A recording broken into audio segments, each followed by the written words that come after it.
entonces estamos en la sección 15.1. Bien, trata sobre campos vectoriales. Entonces hicimos una pequeña introducción ya, ¿sí? Un campo vectorial, ¿qué es? Es una asignación. Toma un punto en el plano, ¿sí? Un punto XY del plano, o puede ser también del plano dos-dimensional, puede ser del plano tridimensional, y le asigna un vector, ¿sí? Por medio de un par de funciones aquí. Esa función tiene que depender, es una función de dos variables, ¿sí? M me va a decir cuál es la coordenada que va a tener ese vector en I, ¿sí? Más NXY, que es la coordenada que va a tener ese vector en J, o sea, en la segunda coordenada. Esto es un campo, ¿sí? Esta asignación. También existe el tridimensional. Bien. Vimos un ejemplo, sí. Pensemos en este campo y recapturando ideas mientras llegan los demás. Pensemos en este campo concreto. F de XY igual a el que acabamos de estudiar, que hicimos la gráfica de uno de sus vectores, menos Y, y eso es un campo ya concreto. XJ, ¿listo? Entonces, en este caso, pues, ¿quién sería la función M de la que yo hablo aquí? Para este campo concreto, pues sería esta función M. En principio puede depender de dos variables. Para este caso concreto, M depende solo de Y. Esa sería la función M. ¿Listo? Y aquí, este N de XY sería esta función X. Es una simple notación, esto sería N. ¿Y cómo es que ocurre esa asignación? Como lo dije hace un momento. Bueno, nosotros no estamos especialmente interesados en, o no va a ser el enfoque que le voy a dar yo a esto, de que grafiquemos campos, pero sí podemos tener una idea de cómo es que se grafica, ¿no?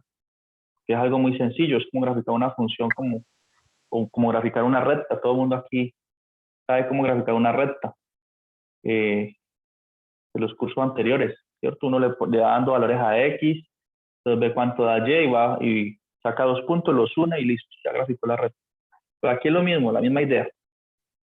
Y solo un proceso adicional. Entonces, digamos, como yo estoy diciendo que un campo le asigna un vector a un punto del plano, entonces hagamos el ejercicio de nuevo con esto. Entonces, escojamos otro punto distinto, escojamos el punto que está acá. Voy a asumir que ese punto tiene coordenadas 0 en X, 1 en Y. ¿Sí? Entonces, yo quiero ver qué vector está asociado a ese punto. ¿Sí? Mi campo, este aquí en cuestión, a este puntico le asigna un vector hacia dónde. ¿Sí? Entonces, necesitamos saber si el vector va a señalar para arriba, para abajo, si es de qué longitud, si es así, ¿sí? O si es para acá, pequeñito, o si es hacia acá. ¿Sí? Hay infinita cantidad de opciones. Entonces, a este punto 0,1, mi campo, ¿qué vector le asigna? Esa es la pregunta. Si yo sé responder eso, pues ya puedo graficar un campo vectorial. ¿Listo? Entonces, ¿qué hago? Pues simplemente evalúo el campo en ese punto. F, mi campo concreto que tengo ahí, voy a colocarle ejemplo. Estoy repitiendo un ejemplo, digamos, si no quedó muy claro antes. F lo evalúo en el punto 0,1 para ver qué vector le va a asociar a este punto. Entonces, eso me da ¿cuánto? Pues este punto, la coordenada X vale 0 y Y vale 1. Entonces sería menos 1Y, ¿sí? Porque Y vale 1, y 0 más 0J. ¿Listo? Ese es el vector que le asigna ese campo a ese punto. Y si no me gusta esa notación, puedo escribirlo así. Menos 1Y más 0J es lo mismo que decir menos 1 aquí, 0. Lo mismo. Entonces, este es el vector que se le asocia a este punto. Y mírenlo aquí. Ustedes dirán, no, pero yo no, ¿y cómo grafico ese vector, cierto? ¿Cuál es la gráfica de ese vector? No sé cómo ubicarlo, si es así o es qué. Entonces, bueno, respondamos a esa pregunta. Grafiquemos este vector. Entonces dice menos 1 en X, 0 en Y. ¿Sí? Entonces ubiquemos el punto menos 1 en X, 0 en Y. Entonces Entonces, si es 0 en Y, pues es este mismo punto. ¿Sí? Entonces, viendo esto como punto primero, sería este. Entonces, ¿cuál es el vector? Viéndolo como vector, ¿cuál sería el vector? El vector sería el que sale del origen hasta el punto. Y ese es el vector. Entonces digo, ok. Entonces quiere decir, pues, que el vector que le estamos asociando al punto 0,1 con que inicié es este, de esa longitud y en esa dirección. ¿Sí? Y así continúo haciendo asignaciones. Puedo escoger otro punto. Alguien dirá, no, yo quiero ver qué vector se le asigna al punto 1, 1. Entonces hace el mismo ejercicio y así sucesivamente y puedo ir generando un conjunto de flechas, ¿sí? Porque cuando nos hablen de un campo vectorial, nosotros podemos pensar de ahora en adelante que un campo vectorial es este conjunto, un conjunto de flechas. Miren otro campo aquí, ¿sí? Unas flechas que van saliendo como, hay un punto, van saliendo del origen, ¿sí? Spam. Es un punto de flechas. Un conjunto de flechas, eso es un campo. Miren, también analizamos este. Y es el que, este es el campo asociado al que estábamos haciendo hace un momento en la pizarra, ¿sí? Acabamos de graficar esta flecha, miren, este punto acá. Y estas forman un remolino, ¿sí? Y así cada campo tendrá su particularidad. Ahora, si pensamos en un campo tridimensional, ¿sí? Entonces a un punto en el espacio tridimensional se le asocia una flecha. Entonces podríamos ver cosas así, como este campo. Todas las flechas van subiendo, ¿cierto? Por aquí hay más gráficas. Vamos a ver. Entonces hay infinidad de campos y un campo, pensemos siempre en flechas, ¿sí? O en la corriente del río, ¿sí? Que por la superficie es menos fuerte la corriente, entonces son flechas más pequeñas y a medida que vamos viendo hacia mayores profundidades, las flechas son más grandes, ¿sí? Entonces los campos, miren este campo acá tridimensional. Y la forma de graficar sería la misma. Listo, miren, aquí todas las flechas van como entrando a un punto, ¿sí? Este sería el fenómeno cuando uno, que les mencionaba antes, que uno tiene un tanque lleno de agua y drena esa agua, ¿sí? Entonces todo el agua se dirige hacia ese punto, empieza a drenarse. Entonces eso genera un campo de flechas, un campo vectorial así, ¿listo? Entonces ya tenemos una idea de lo que es un campo gráficamente, ¿cierto? Y en términos matemáticos de notación, pues es así, como está aquí. Cuando nos toca hacer cuentas y trabajar con numeritos y todo, esto es un campo, ¿listo? Que esta expresión tan fea, ¿cierto? Lleno de letras, pues representa unos dibujos muy bonitos. Ahora, ¿qué sigue aquí? ¿Qué vamos a estudiar nosotros? Bueno, hay distintos, aquí el libro habla de unos de que en física se estudian, por ejemplo, el campo gravitacional, ¿no? Eso es un ejemplo de un campo, ¿sí? Que tiene esta forma, ¿sí? Que, digamos, la fuerza o la gravedad que actúa sobre un cuerpo, que tiene estas coordenadas X, Y, Z, es igual a esta expresión. Esto es un campo, o sea, a un punto le está diciendo qué gravedad actúa sobre él, ¿sí? Entonces miren que acá abajo aparece X cuadrado más Y cuadrado más Z cuadrado. Según esto, entre más lejos esté ese punto, digamos, del centro de la Tierra, algo así, y depende del sistema de referencia que tengamos, entre más lejos esté, pues esta cantidad de X cuadrado más Y cuadrado se hace grande y la fuerza gravitacional es más pequeña, ¿sí? Para puntos que estén lejos del centro de la Tierra, ¿sí? Y este es el vector U. Es un vector unitario multiplicado por esta magnitud, ¿listo? Es un ejemplo de un campo vectorial, fuerza gravitacional. Pues está los que estudian física 2, creo que es que uno estudia campos, electricidad, ¿no? Magnetismo y todo eso. Aquí está la ley de Coulomb, que nos habla que cuando tenemos dos partículas, digamos con carga Q1 y Q2, tienen esta ubicación en un punto tridimensional, tiene estas coordenadas X, Y, Z. La fuerza de atracción o si se repelen, tiene esta forma de campo vectorial, ¿sí? Es igual el producto de las cargas, aquí hay ahora una constante C, sobre la longitud de, digamos, sobre la distancia que esté ese punto y un sistema de referencia que puede ser el origen, multiplicado por un vector unitario. Eso también es un campo, ¿sí? De hecho, en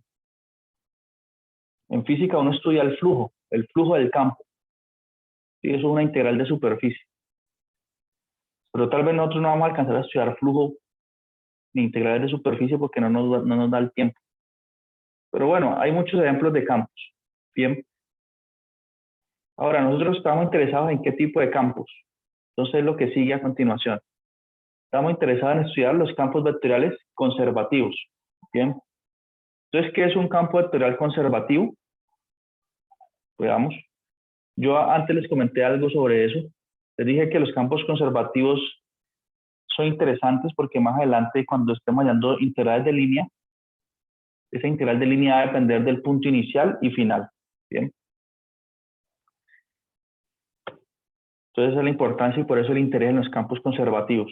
Ahora, ¿qué es un campo conservativo? Bueno, F, digamos un campo F, es conservativo si existe una función de dos variables, ¿sí? Tal que el gradiente de esa función es igual al campo.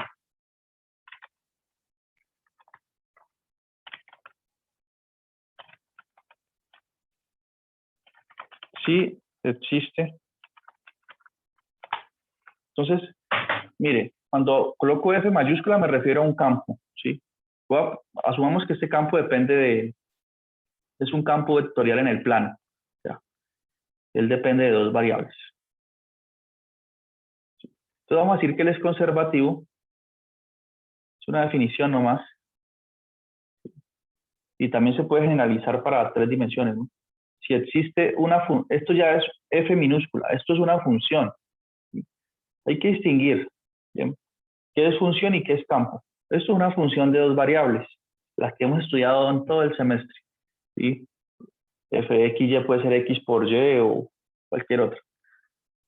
O X, o E a la X por coseno de Y. ¿Sí? Esto es una función de dos variables y esto es un campo. Son cosas diferentes. Bien. Entonces, F es conservativo si existe una función de dos variables tal que ocurra lo siguiente.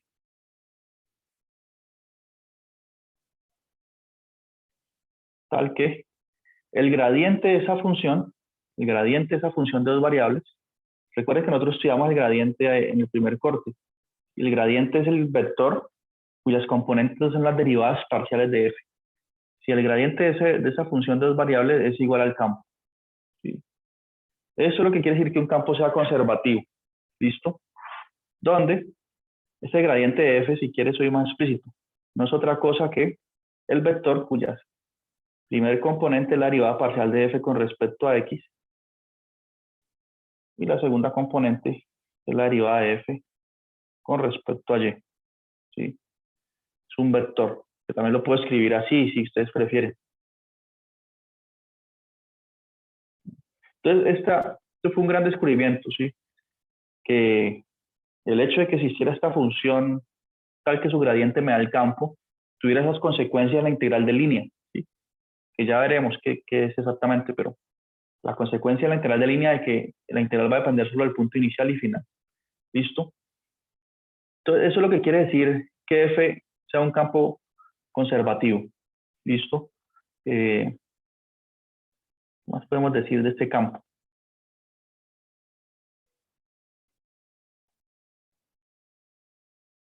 Que el gradiente de F sea igual a F mayúscula. Bien, entonces vamos a ver un ejemplo de cuándo un campo es conservativo, cómo probarlo. Bien. Entonces mire aquí dice campos vectoriales conservativos. Entonces nos dan un campo.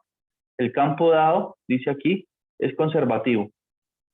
Para comprobarlo, considere la siguiente función potencial. Ah, bueno. Y yo sí decía que me faltaba decir algo aquí. Cuando uno define campo vectorial conservativo, dice que tiene que existir esta función. A esa función f de dos variables se le denomina f, es una función potencial, por cumplir esa característica. Decimos que es una función potencial. ¿Sí? Simplemente para entender el lenguaje del libro. Y aquí dice, es una función potencial, como si existieran varias, ¿cierto? Yo dije, es una. Y efectivamente, pueden existir varias funciones potenciales para el mismo campo. Bien, así como ustedes saben que una función tiene infinitas antiderivadas, ¿sí?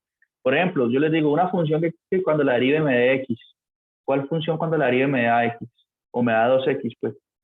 Pues una función cuando la derive me da 2x es x a la 2. Pero también sirve x a la 2 más 1. Pero también sirve x a la 2 más 13. Pero también sirve x a la 2 más 135.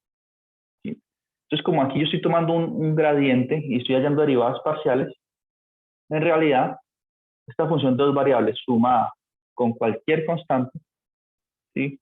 También es una función potencial del campo f. ¿Listo? Entonces veamos un ejemplo. Entonces nos dicen aquí, dice, este campo es conservativo. Entonces dice, y no solamente lo vamos a decir, sino que lo vamos a probar. ¿Cómo? Ah, mire, escoja esta función potencial o piensa en esta función de dos variables. Esa función, su gradiente me da el campo. Entonces nosotros decimos, ah, ok, vamos a verificarlo entonces. Entonces veamos. Pues, un ejemplo. Sí, es una definición sencilla, pero sus consecuencias ahí son importantes más adelante. Entonces, el campo f. Y ahora en adelante no voy a escribir f de x, y, no voy a escribir f igual a simplemente 2x. Y más yj. ¿Listo? Entonces nos dijeron que ese campo es conservativo. Y nos dijeron, miren, piensen en esta función de dos variables. F minúscula, por eso coloco. F de x, y es igual a x a la 2 más 1/2 de y a la 2. ¿Sí? Una función de dos variables. Entonces, ¿qué hago yo? Si esta función es una función potencial para el campo f, tiene que ocurrir que f, que el campo, sea igual al gradiente de esa función de dos variables. Entonces verifiquémoslo. ¿Cuánto me da la derivada parcial? O sea, tenemos que calcular el gradiente de f, sabemos que es la derivada parcial de f con respecto a x en la primera coordenada, más la derivada parcial de f con respecto a y en la segunda. ¿Listo? Entonces, ¿cuánto me da la derivada parcial de f minúscula con respecto a x? Pues es fácil, ¿cierto? La derivada parcial de esto con respecto a x es 2x. 2x y eso. Más 1/2, la derivada parcial de f con respecto a y. Entonces, la derivada de esta parte da 0 y la derivada acá con respecto a y, el 2 pasa a multiplicar, 2 por 1/2 es queda y, pues más y otro. ¿Listo? Entonces, efectivamente, este es un campo vectorial conservativo y aquí está su función potencial. ¿Sí? El gradiente de esta función me da el campo. Entonces, no hay ningún problema, ¿cierto? Ahora, una pregunta interesante es, ¿cuándo uno sabe que un campo es conservativo? ¿Sí? Porque aquí, pues, nos dijeron, ah, este es conservativo, mire su función potencial. Y ya, listo, no hay problema. Pero planteemos la pregunta de otra manera. ¿Sí? Podría ser así. Nos pueden decir que es mucho más complicada.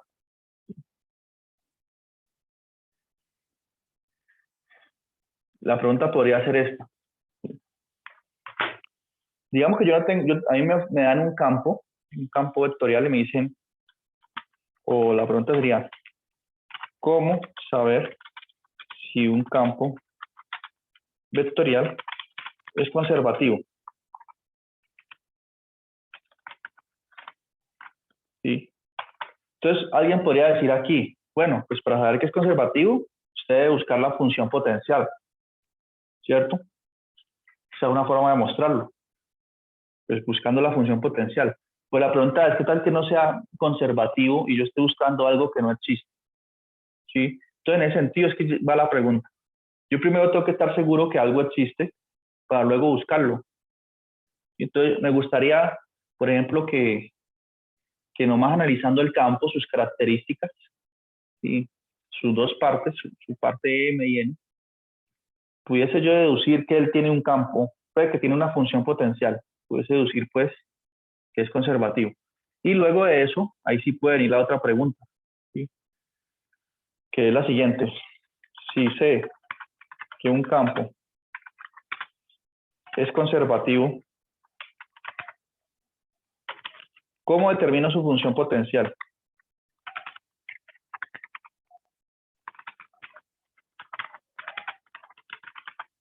¿Sí? Entonces, yo voy a hacer como una especie de un paso a paso. Primero, estar seguro que existe la función potencial, deducirlo a partir del campo, ¿sí?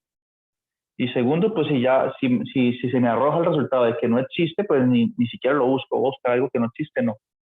Pero si me dice, sí, este campo es conservativo, entonces la pregunta sería, ¿y cómo encuentro su función potencial?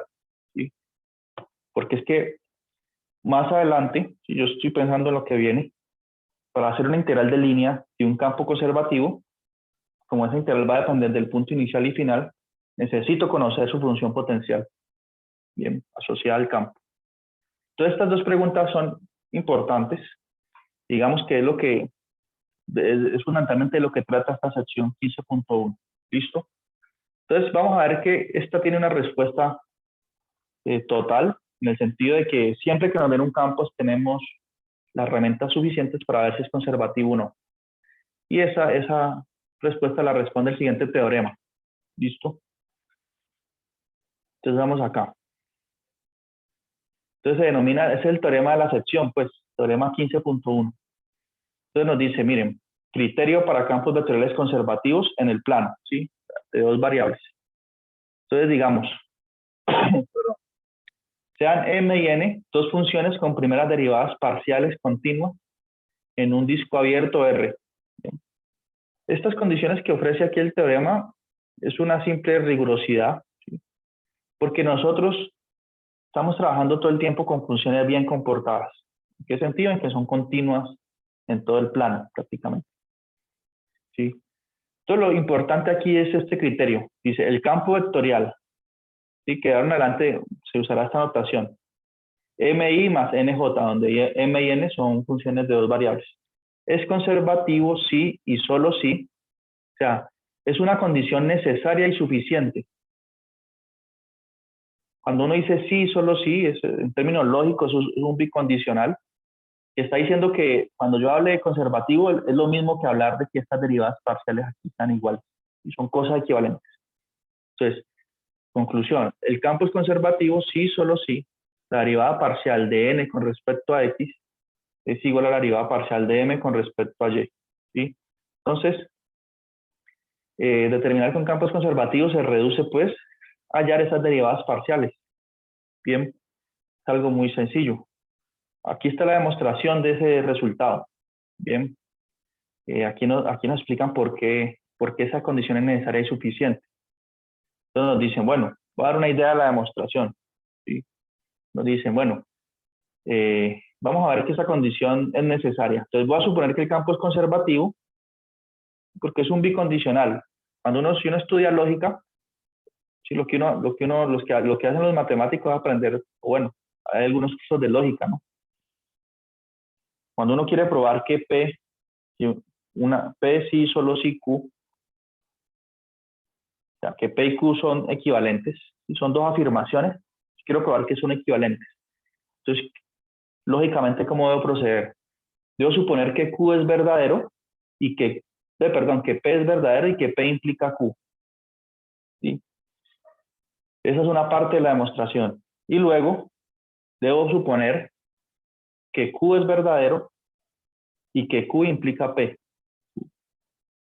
Si yo hago estos dos pasos y logro demostrarlo, estoy probando que P y solo sí Q. Esto en términos lógicos de la demostración. Entonces, aquí en el libro se asume primero Dicen, supongamos que, en este caso P va a ser, supongamos que el campo es conservativo. ¿Sí? Asumimos eso ya de entrada. Y vamos a ver que entonces que estas derivadas coinciden acá. ¿Listo?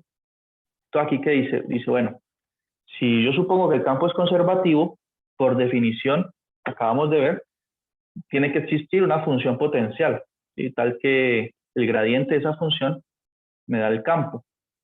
¿Sí? Entonces tengo esta igualdad aquí. Eso es hipótesis de la demostración. Es supuesto que es conservativo y que existe esa función potencial.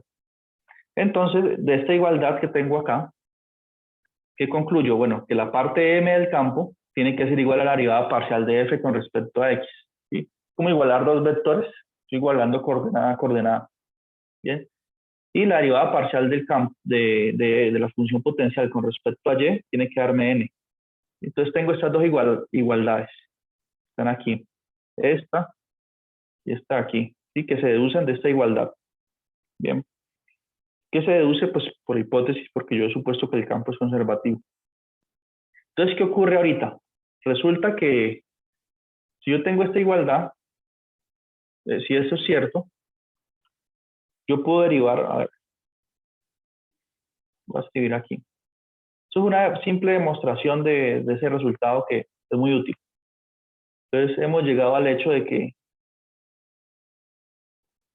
la derivada parcial de f, la función potencial que sabemos que existe, con respecto a x tiene que darme m. ¿Sí? Entonces, aquí, como esta igualdad es cierta, yo puedo derivar con respecto a y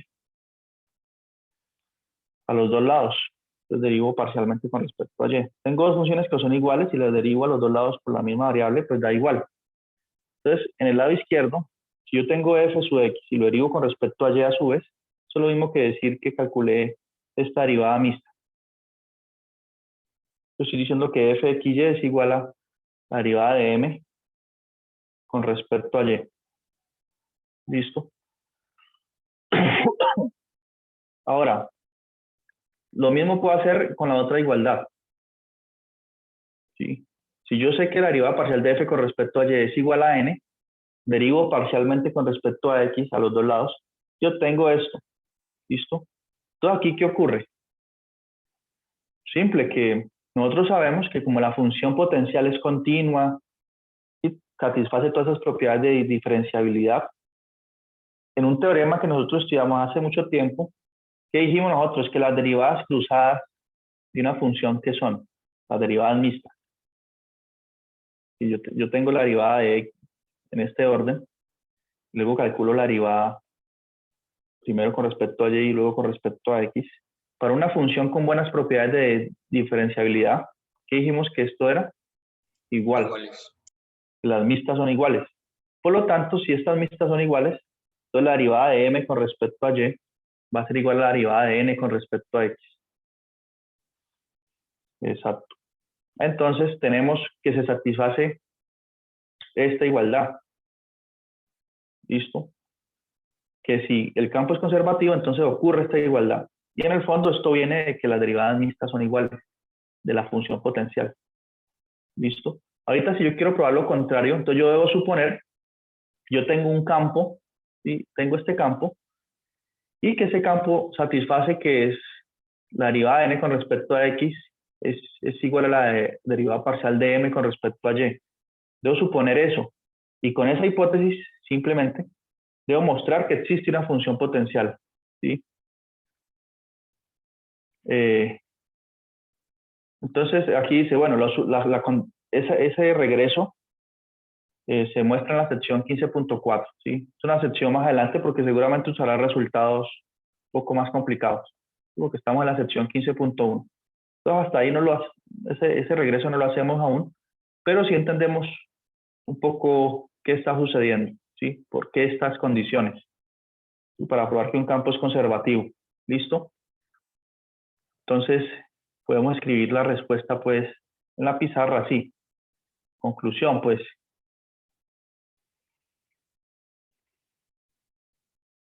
Esta sección se basa en que la sección 15.1 se reduce a que, primero, reconocer que es un campo vectorial, conjunto de flechas. Ya eso lo hicimos. segundo, este teorema, que nos dice cuándo un campo es conservativo. Y lo tercero podría ser responder esta pregunta. Si ya sé que es conservativo y que tiene función potencial, ¿cómo la encuentro? Y cuando hagamos eso, ya podemos terminar la clase de hoy felices. Bien. Entonces, voy a colocar aquí M y N. Supongamos que tenemos ese campo general. ¿Cómo saber si el campo es conservativo? Pues la respuesta es el teorema, que lo voy a escribir así simplemente. Y resumiendo, como una tablita. F es conservativo, escribir así nomás. Sí, solo sí. Eso es el bicondicional. La derivada parcial de M con respecto a Y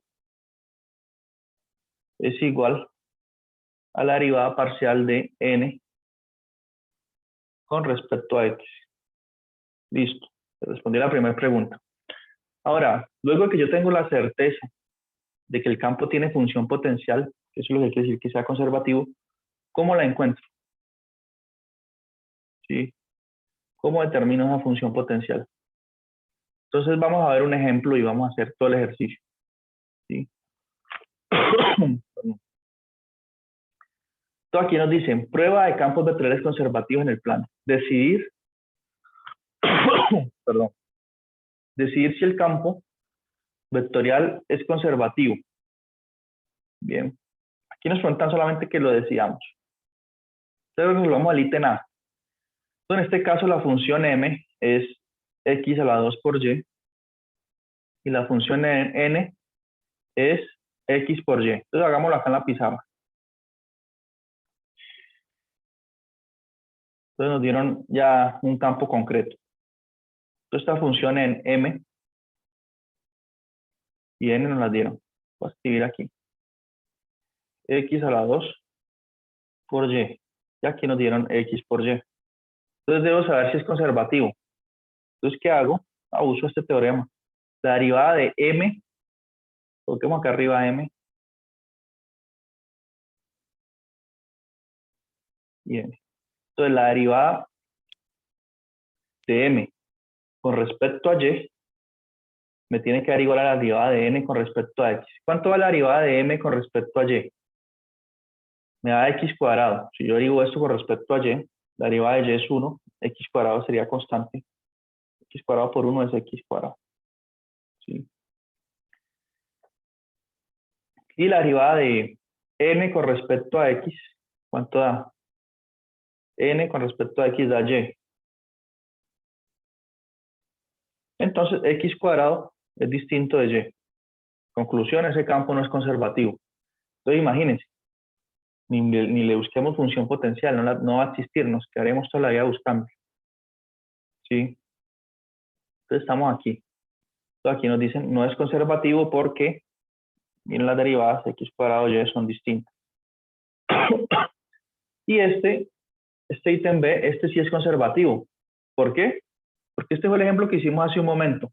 Y que nos han dicho, mire, la función potencial es esta, nos la dieron. Y nosotros calculamos el gradiente y verificamos que efectivamente es conservativo. Y si hacemos las derivadas parciales, pues nos damos cuenta. En este caso, m sería 2x. Si m lo derivo con respecto a y, me da 0 esa derivada.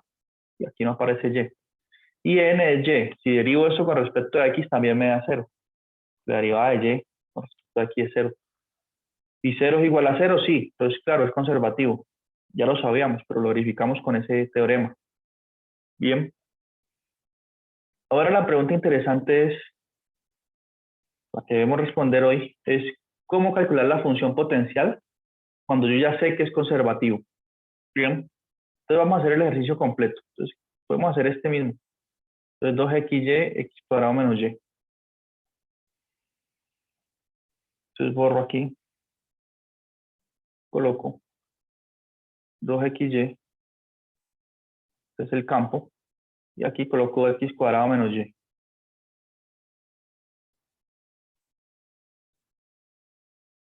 X cuadrado menos y. Listo, ahí tengo el campo. Entonces me dicen, la pregunta podrían plantearla así. Considere el siguiente campo.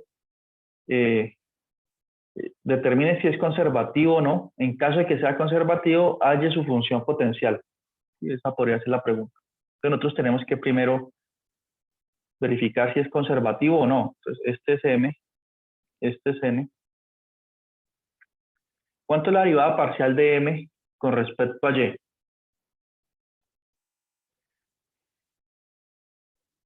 Entonces, si derivo esta función 2xy con respecto a Y, me da 2x. 2x. ¿Y cuánto es la derivada parcial de N con respecto a X? ¿Sí?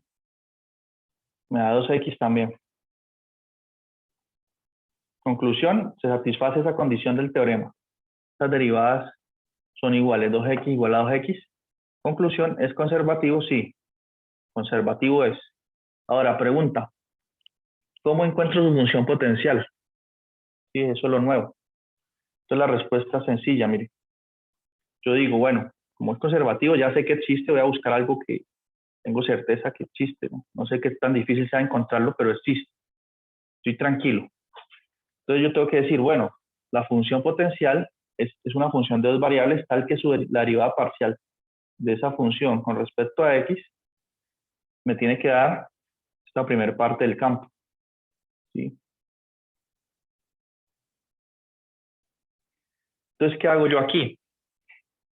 Si cambiamos de notación, yo lo que estoy diciendo es que la derivada parcial de f, así, con respecto a x, me tiene que dar 2xy. Entonces yo puedo, como cuando resolvemos una ecuación diferencial, yo puedo integrar los dos lados. ¿Sí? Empiezo a buscar esa función f de dos variables, entonces yo puedo integrar aquí con respecto a x a los dos lados. ¿Sí? Una integral de una sola variable. ¿Sí? Entonces, ¿qué ocurre? Estos símbolos, como quien dice, se cancelan. ¿Sí?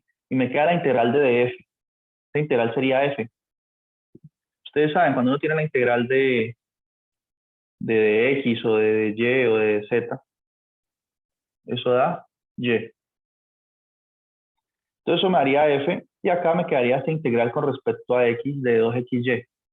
¿Sí? El y y el 2 pueden salir, bueno, me quedan 2y porque son constantes. Y es constante aquí, estoy integrando es con respecto a x. Y la integral de x es x a la 2 sobre 2. ¿Sí? Más, cuando uno integra, queda una constante. En este caso, aquí hay que hacer una salvedad. Yo estoy buscando una función de dos variables. Y yo sé que cuando la derivo con respecto a x da 2xy. Entonces, integré, hice ese proceso.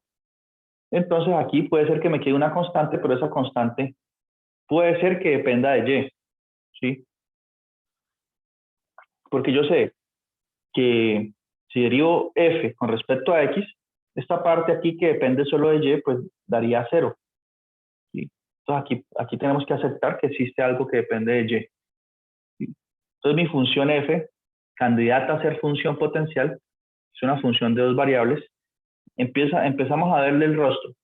¿Sí? Reconocemos un poco el rostro ya, porque sabemos que va a tener esta forma. ¿Sí? Este 2 y este acá se cancelan. Va a tener la forma de y por x al cuadrado más algo acá que depende de y. ¿Listo? Ahora, ¿cómo encontramos esa otra parte que falta? Pues yo sé que si ella es función potencial, su derivada con respecto a y tiene que darme ¿cuánto? Tiene que darme n, la segunda parte del campo. Me tiene que dar x al cuadrado menos y, ¿cierto?